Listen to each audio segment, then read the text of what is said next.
Sri Lanka cricket மறுசீரமைப்பு குழுவின் தலைவர் இரான் விக்ரம்ரத்ன, அதன் உறுப்பினர்களான சிதாத் வெத்தமுனி, பிரகாஷ் ஷாப்டர், உப்புல் குமார பெரும, டினால் பிலிப்ஸ் ஆகியோர் இந்த ஊடகவியலாளர் சந்திப்பில் பங்கேற்றனர். கிரிக்கெட்டில் எந்தவித தலையீடுகளும் இல்லை. ஏனெனில் கிரிக்கெட் என்பது சுயாதீனமான ஒன்றாக இருக்க வேண்டும். நாம் சர்வதேச ரீதியில் ICC உடன் தொடர்புபட்டிருக்கிறோம். எனவே அரசாங்கத்திடமிருந்து அது சுயாதீனமாக இயங்க வேண்டும் என்பது மிகவும் முக்கியமான விடயமாகும். ஜனாதிபதியோ அல்லது எமது அமைச்சரோ அவர்களிடமிருந்து எந்த ஒரு அழுத்தமும் எமக்கு இல்லை. எமது குழுவின் பணிகளை சுதந்திரமாக முன்னெடுத்து செல்வதற்கு அவர்கள் இடமளித்துள்ளனர். ஒரு குழுவாக எமக்கு இருக்கும் அடிப்படை பொறுப்பு என்னவென்றால் இதற்கான புதிய யாப்பு ஒன்றை உருவாக்க வேண்டும். இதன் நிர்வாக கட்டமைப்பை நாம் மாற்றியமைக்க உள்ளோம். கிரிக்கெட் என்பது ஒரு குழுவுக்கோ அல்லது ஒரு பகுதியினருக்கோ சொந்தமானது அல்ல. இந்த நாட்டின் ஒட்டுமொத்த பொதுமக்களே இதன் உண்மையான உரிமையாளர்கள். எனவே அவர்கள் தங்களது கருத்துக்களை வெளிப்படுத்த முடியும். இதற்கு மேலதிகமாக குறிப்பாக கிரிக்கெட் விளையாட்டோடு தொடர்பு பட்டுள்ளவர்கள் தங்களது கருத்துக்களையும் முன்வைக்கலாம்.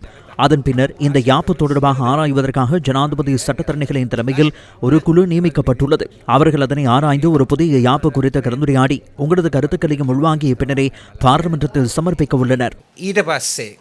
ඒක පාර්ලිමේන්තුවට ඊට පස්සේ තමයි ඉදිරිපත් කරන්න යන්නේ.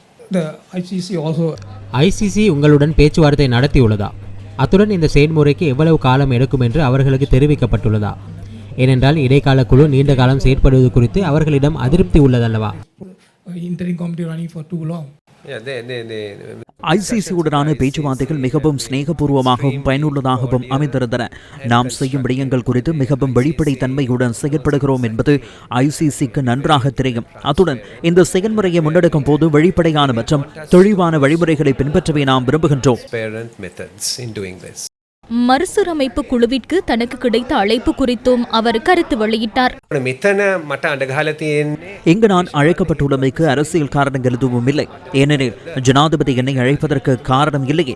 பாராளுமன்றத்தின் கோம் குழுவில் நாம் ஒன்றிணைந்து செயற்பட்ட போது ஊழலுக்கு எதிராக நான் மேற்கொண்ட வேலைத்திட்டங்கள் குறித்து ஜனாதிபதிக்கு நல்லதொரு புரிதல் இருந்தது. ஊழலுக்கு எதிராக செயற்படுவது குறித்து எனது நிலைப்பாட்டை அவர் அறிவார். அந்த நம்பிக்கையின் அடிப்படையிலேயே அவர் என்னை அழைத்துள்ளார் என்று நம்புகின்றேன். அதிலிருந்து நான் பின்வாங்கப் போவதில்லை. ஊழலுக்கு எந்தவித இடமும் அழிக்கப்பட மாட்டாது. இந்த ஸ்ரீலங்கா கிரிக்கெட் அரசியலுடன் தொடர்புடையது அல்ல. அவ்வாறு தொடர்புபடவும் முடியாது. அரசாங்கம் இதில் தலையிடவும் முடியாது. அதனாலேயே நான் அரசியல் பதவிகளில் இருந்து விலகியுள்ளேன். ஸ்ரீலங்கா கிரிக்கெட் එක දේශපාලනයට සම්බන්ධ නැහැ. සම්බන්ධ වෙන්නත් බෑ. ආණ්ඩුවකට ඇඟිලි ගහන්නත් බෑ. ඒ නිසා තමයි මම දේශපාලන තනතුරු වලින් අයින් වෙලා තියෙන්නේ. ஊடகவியலாளர் சந்திப்பில் கருத்து தெரிவித்து ஸ்ரீலங்கா கிரிக்கெட் மறுசீரமைப்பு குழுவின் உறுப்பினர் சிதாத் வெத்தமுனி, நாம் இப்போது 3 பிரதான துறைகள் குறித்து ஆராய்ந்து வருகின்றோம். முதலாவது அணி, டெஸ்ட் அணி மற்றும் A அணி. இவற்றில் இருக்கக்கூடிய பிரச்சனைகள் என்ன, அவற்றை எவ்வாறு நிவர்த்திப்பது என்பது குறித்து பார்க்கின்றோம். நான் கெரிகஸ்டனிடம் கேட்டபோது வீரர்களின் திறமையில் எந்த குறையும் இல்லை என்றே அவர் கூறினார். நாம் அவர்களை சரியாக வழிநடத்த வேண்டும் என்பதே அவர்களின் கருத்தாகும். இந்த விளையாட்டில் உடற்தகுதி, வீரர்களின் திறமை, மனநிலை ஆகிய 3 அம்சங்கள் உள்ளன.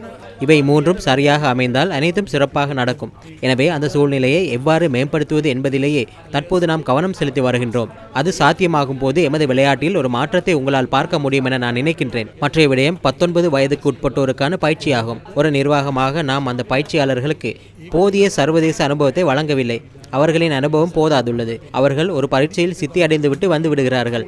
ஆனால் விளையாட்டு பற்றி எவ்வாறு விவாதிப்பது, அதனை எவ்வாறு தெளிவுபடுத்துவது என்பது அவர்களுக்கு தெரிந்திருக்க வேண்டும். அந்த காரிய செயல்முறையை அவர்கள் சரியாக புரிந்து கொள்வது குறைவாக உள்ளது. எனவே 19 வயதுக்குட்பட்டோர் அணியில் இருந்து ஆரம்பித்து அதற்கு மேல்மட்டத்திலும் கீழ்மட்டத்திலும் உள்ளவர்களுக்கு அந்த அனுபவத்தை வழங்குவதற்கு இப்போது நாம் நடவடிக்கை எடுத்து வருகின்றோம்.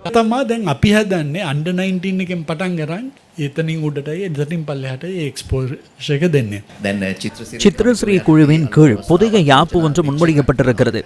எனவே அந்த யாப்பு தொடர்பாக கவனம் செலுத்தப்பட்டுள்ளதா? தற்போது இந்த குழு அந்த முன்மொழிவை ஒரு அடிப்படையாக வைத்துக் கொண்டு மேலும் பல புதிய கருத்துக்களையும் உள்வாங்கி ஒரு புதிய அரசியலமைப்பை வழங்கவே திட்டமிட்டுள்ளது. இதனை எப்படியாவது 3 அல்லது 4 மாதங்களுக்குள் பூர்த்தி செய்து பாராளுமன்றத்தில் சமர்ப்பிக்க வேண்டும் என்பதே எமது எதிர்பார்ப்பாகும்.